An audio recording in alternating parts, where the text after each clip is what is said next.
কোনো দেশের মধ্যে এই ওমানের মতো সুযোগ সুবিধা প্রবাসীদেরকে কোনো দেশের মধ্যে দেয় না। এই একটা রাষ্ট্র হলো যে ওমান। সুলতান কাপুর যে সময় ছিল তখনও প্রবাসীদেরকে অনেক অফার দিয়ে গেছে এবং অনেক সুযোগ সুবিধা দিছে। এখন যে সরকার আছে বর্তমানে সুলতান, সেও কিন্তু কী করছে, প্রবাসীদেরকে যতটুকু সুযোগ সুবিধা দেওয়ার দিতেছে। ওমান রয়্যাল পুলিশকে আমরা অনেক ধন্যবাদ জানাই। সালতানাত ওমানে আগে ছিল, আমরা যে সময় পতাকা বানাতাম, পতাকার মধ্যে আপনার 2 বছর মেয়াদ ছিল। এটা আমরা অনেক বছর ধরে দেখতেছি, 30 বছর 40 বছর ধরে। কিন্তু এখন হচ্ছে তো নতুন কানুন, প্রবাসীদেরকে অনেক বড় সুখবর দিছে ওমান সরকার। সুখবরটা হচ্ছে যে আপনারা চাইলে এখন 3 বছরের জন্য পতাকা বানাতে পারবেন। এখন 2 বছর মেয়াদি আর থাকবে না, 3 বছর হয়ে যাবে।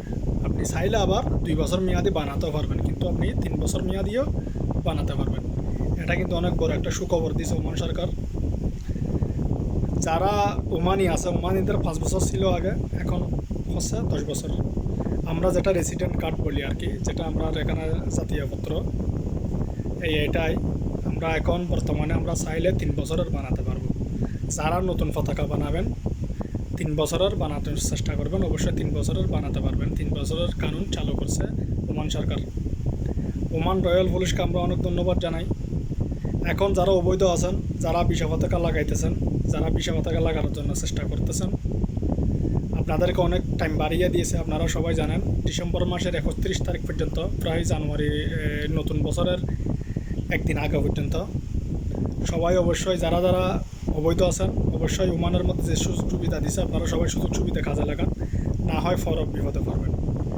অনেক চেক চলবে ওমানের মধ্যে, আপনারা সবাই ভিসা পতাকা লাগানোর চেষ্টা করেন। যারা পাসপোর্ট নেই পাসপোর্ট সংগ্রহ করুন, যারা ব্লক আছে, মামলা আছে, তারা কোনো সমস্যা নেই, তারাও ভিসা নবায়ন করতে পারবেন, কোনো সমস্যা নেই। এখন এই নতুন নিউজটা হলো যে নিউজটা হলো ওমানের মধ্যে এখন বর্তমানে কার্ড হবে 3 বছরই। 2 বছরই কার্ড আপনি চাইলে বানাতে পারবেন, সমস্যা নাই, কিন্তু 3 বছরই কার্ড ওমান সরকার এখন বর্তমানে কানুন করছে।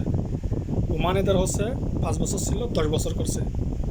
সবাই অবশ্যই ভিডিওটি বেশি বেশি করে শেয়ার করে দেবেন, সবাইকে দেখার সুযোগ করে দেবেন, সবাই আমার পাশে থাকবেন। সবাইকে ধন্যবাদ এবং আসসালামু আলাইকুম।